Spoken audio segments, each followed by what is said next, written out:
If you remember, the way the Congress party, the UPA, divided the two undivided Andhra Pradesh into AP and Telangana, it was done the partition of AP and Telangana was done in a worse fashion than the British did the partition of India and Pakistan.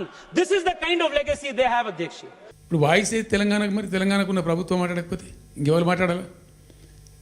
మాకు రెండు బాధ్యతలని, ఒకటి తెలంగాణ తెచ్చిన పార్టీగా, రెండవది ప్రధాన ప్రతిపక్షంగా కూడా compulsory మా డ్యూటీ మేము చేయాలి. అందుకోసం గాను వీళ్ళేదో తమాషకు మేము అదొకటి ఇదొకటి అడ్డం పొడుగు మాట్లాడి, కిరికిరి మాటలు మాట్లాడి, ఈ కారు కూతలు కూసి ఏదో చేస్తామనుకుంటే నడవదిగా. ఈ ఏళ్ళ దాకా వేరే కథ, రేపటి నుంచి వేరే తోలు తీస్తాం. ఎక్కడికక్కడ ప్రజలు ఖచ్చితంగా ఎక్కడికక్కడ నిలబెట్టే ప్రయత్నం చేస్తాం. అడుగున చెక్ చేస్తాం, ప్రతి విషయంలో చెక్ చేస్తాం. Sufficient time we have given. మేము తొందరపడి మేము ఎందుకు కనేరి అయ్యి మా ప్రభుత్వం పోయింది వీళ్ళు వచ్చింది అనేటువంటి ఒక పిచ్చి అయ్యి అట్లా మేము చేయలే, అటువంటి వాడికి పోలే. ఇష్యూల మీద పోరాడుతున్నాం, ఒకే ఫీజు ఎంబర్స్ మీద పోరాడుతున్నాం, ఇంకోటి పోరాడుతున్నాం, రకరకాల భూదందాల మీద, దోపిడీ మీద, లగచర్ల మీద, గిగచర్ల మీద పోరాడుతున్నాం. పార్టీ కొట్టాడుతున్నది, తప్పదు కాబట్టి కొట్టాడుతాం. ఇప్పుడు మొత్తం మొదటికే ముప్పొచ్చే పరిస్థితి ఉంది. అటు గోదావరి మీద అరాకిరి చేసి చంద్రబాబు నాయుడు, ఏపీ ప్రభుత్వం నల్లమల సాగరు, ఈ సాగరు, ఆ సాగరు, అటు గోదావరి దోపిడీ జరుగుతూ ఉంటే దాని మీద సప్పులు లేదు. ఇటు కృష్ణలో ఇంత ఘోరంగా పాలమూరు ఎత్తిపోతల మీద దీని మీద సప్పులు లేదు. మరి ఎవరి ప్రయోజనాల కోసం ఉన్నట్టు రాష్ట్ర ప్రభుత్వం? ఏం చేయడానికి ఉన్నట్టు? ఏం జరుగుతున్నట్టు ఈ రాష్ట్రంలో? కాబట్టి ఎట్టి పరిస్థితుల్లో నేనే స్వయంగా రంగంలో దిగాలనుకున్నా. దినం ఈరోజు డిసిషన్ అయిపోయింది. 2-3 రోజులలో, 2-3-4 రోజులలో, రాబోయే 3-4 డేస్లో ఆయా జిల్లాల నాయకులతో సమావేశమై ఖచ్చితంగా చాలా పెద్ద ఎత్తున అక్కడ గ్రామానికి డప్పు కొడతాం, మొత్తం సభలు పెడతాం, కవులు, గాయకులు, కళాకారులు అందరినీ తట్టి లేపుతాం. మీ పత్రికా విలేకరులను కూడా రిక్వెస్ట్ చేస్తాం. అక్కడ జరిగే అన్యాయాన్ని, ప్రజలకు జరిగేటువంటి అన్యాయాన్ని, ఈ జలదోపిడిని అరికట్టాలని ఈ కేంద్ర ప్రభుత్వం అవలంబిస్తున్న విధానాన్ని కూడా తప్పకుండా చేస్తాం. ఇన్ని రోజులు ఒక రకంగా పోయినాం, కానీ తప్పేటట్లేదు. ఇప్పుడు ఎవరితోనైనా సరే కొట్లాడతాం, తెలంగాణ కోసం భయపడం, యాందాకాని పోతాం, ఈ కొండ మీద గోపైనా సరే కొట్లాడతాం, తప్ప ఇడిచిపెట్టాం. ఇక్కడ ఏమి ముఖాలు చూసేది కానీ ఇంకోటి కానీ నైసిటీస్ ఏం లేవు. There is no nicety at all. Will fight, డెఫినెట్గా ఫైట్ చేస్తాం. ఎందుకంటే రక్షించుకోవాలి, రాష్ట్రం యొక్క హక్కులు రక్షించుకోవాలి, నీళ్ళు రక్షించుకోవాలి, రాష్ట్ర ప్రజల ప్రయోజనాలు రక్షించుకోవాలి. ఈ విధంగా ఇప్పుడు మా కళ్ళ ముందే జరిగినటువంటి దీనిలో ఈ దుర్మార్గంలో ఎట్లా మౌనం పాటిస్తాడు కేసీఆర్? ఎందుకు మౌనంగా ఉంటాం? ఎవరి కోసం ఉంటాం? ఎందుకోసం ఉండాలి? కాబట్టి అరాకిరి ముచ్చట్లు కావు. ఇష్టం వచ్చినట్టు మాట్లాడి, ఇష్టం వచ్చినట్టు ఆల్తు ఫాల్తు కూతలు కూసి ఏదో చేస్తామంటే అది జరిగేది కాదు, జరగనీయం. రెండవది, ఈ ప్రభుత్వం కూడా సర్వభ్రష్ట ప్రభుత్వం,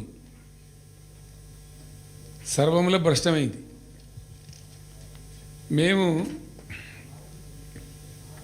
చెప్తా, బీజేపీ కథ కూడా చెప్తా. ఎందుకు చెప్పా? డెఫినెట్గా చెప్తాం. అరే నువ్వు మా ఇంట్లోకి వచ్చి మాకు దూసుకపోతా ఊరుకుంటామే, నాకు అర్థం ఎవరైతుంది. ఏమైనా ఉండొచ్చు కాక, ఏమైనా ఉండకపోవచ్చు కాక, నీ చేయబెట్టి పైసలు కూర్చుకుంటా అంటే ఊరుకుంటామా? సాధారణ కడకైతే కొట్లాడతాం కదా. యాక్చువల్లీ ఒక పద్ధతిలో ఈ రాష్ట్రం ఒక క్రమ పద్ధతిలో మంచిగా ముందుకు పోతూ ఉంటుంది. సంక్షేమం విషయంలో కానీ, అభివృద్ధి విషయంలో కానీ, పారిశ్రామికీకరణలో కానీ, ఐటీ రంగంలో కానీ, క్రైమ్ తగ్గించడంలో కానీ, లా అండ్ ఆర్డర్ మెయింటైన్ చేయడంలో కానీ ఒక మంచి పద్ధతిలో పోతూ ఉండే. ఇవాళ ఏందండి, జంట నగరాలలో పట్టభాగాలు నడి రోడ్డు మీద హత్యలు జరుగుతున్నాయి, అడిగే దిక్కు లేదు, మానభంగాలు జరుగుతున్నాయి, రేపులు జరుగుతున్నాయి. ఎన్సీఆర్బీ రిపోర్ట్ ప్రకారంగా 20% క్రైమ్ రేట్ పెరిగింది తెలంగాణలో. పీస్ఫుల్ స్టేట్ ఉండే, ఫ్రెండ్లీ పోలీసింగ్ ఉండే, అవన్నీ ముఖ్యమైపోతున్నాయి ఇవాళ తెలంగాణలో. చూస్తున్నాం మేము, మనం పాటించడానికి చూసుకుంటూ, గమనించుకుంటూ, రికార్డు చేసుకుంటూ అని చర్చ చేస్తున్నాం. ఎప్పటికప్పుడు పెరిగిపోయినాయి. వాగ్దానాలు ఏంటంటే వీళ్ళు చేసినాయి. మంచిగా ఉన్న ప్రజలను, మాకు ఓటేసే ఉద్దేశంలో ఉన్న ప్రజలను పచ్చి అబద్ధాలు టెంప్ట్ చేసి, మోసం చేసి, ఈ రాష్ట్ర ప్రజానీకాన్ని మోసం చేసి దొంగ మాటలు చెప్పి మాయ మాటలు చెప్పి అర్రాస్ పాటలు పాడినట్టు పాడినండి, వేలం పాట పాడినట్టు. కేసీఆర్ 10,000 ఇస్తాడు రైతు బంధుకు, మేము 15,000 ఇస్తాం. మహిళలకు 2,500 ఇస్తాం. కేసీఆర్ కళ్యాణ లక్ష్మి ₹1,00,000 ఇస్తాడు, మేము తులం బంగారం కల్పిస్తాం.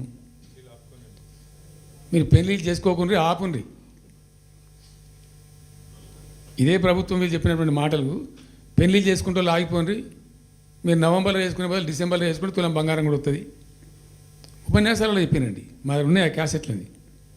ఇంకేం చెప్పినారు? పెన్షన్ తీసుకునే ముసలి ఎవరైతే ఉన్నారో నవంబర్లో తీసుకోకుండా డిసెంబర్లో 4,000 వస్తుంది. తెల్లారే ఇంకేం మాట్లాడిండ్రు? ఏంటిది అది? 2 లక్షల రుణమాఫీ అని నరికిండ్రు. ఉరుకుండ్రి బ్యాంకుల పంట పోయి జల్దీ తెచ్చుకోండి. ఇక ఒక్కటి కాదు, అట్లా అర్రాస్ పడవాడినట్టే. చివరికి విద్యార్థులకు, పాపం పేద విద్యార్థులకు ఇండియా ఒక స్కూటీలు కాదా బాబు, చాలా ఉన్నాయి. శాంతాడంత లిస్ట్ 420 హామీలని చాలా ఉన్నాయి. నేను కొన్ని హైలైట్ చేసి చెప్తున్నాను. టెంప్ట్ చేయడంలో ఫర్ ఎగ్జాంపుల్ ఇప్పుడు ఇండియా మొత్తంలో ఎక్కడ ఇయ్యరండి. మేము మొత్తం కూడా 100% సమ్మిళితమైన అభివృద్ధితో మేము ముందుకు పోయినాం.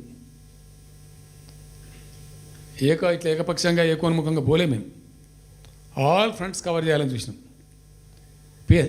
పేద పిల్లలు ఉంటారు, వాళ్ళకి పాపం విదేశీ విద్య లేక సీట్ వస్తుంది, చదువుకోవాలని ఆశపడతారు, పోలేరు. వ్యక్తిగతంగా మమ్మల్ని అడిగితే మేము పార్టీగతంగానో వ్యక్తిగతంగానో చేసేది కొంతమేరకు. పాలసీగానే ఎందుకు చేయకూడదని చెప్పి ఆలోచించి ₹20 లక్షలు ఇచ్చింది.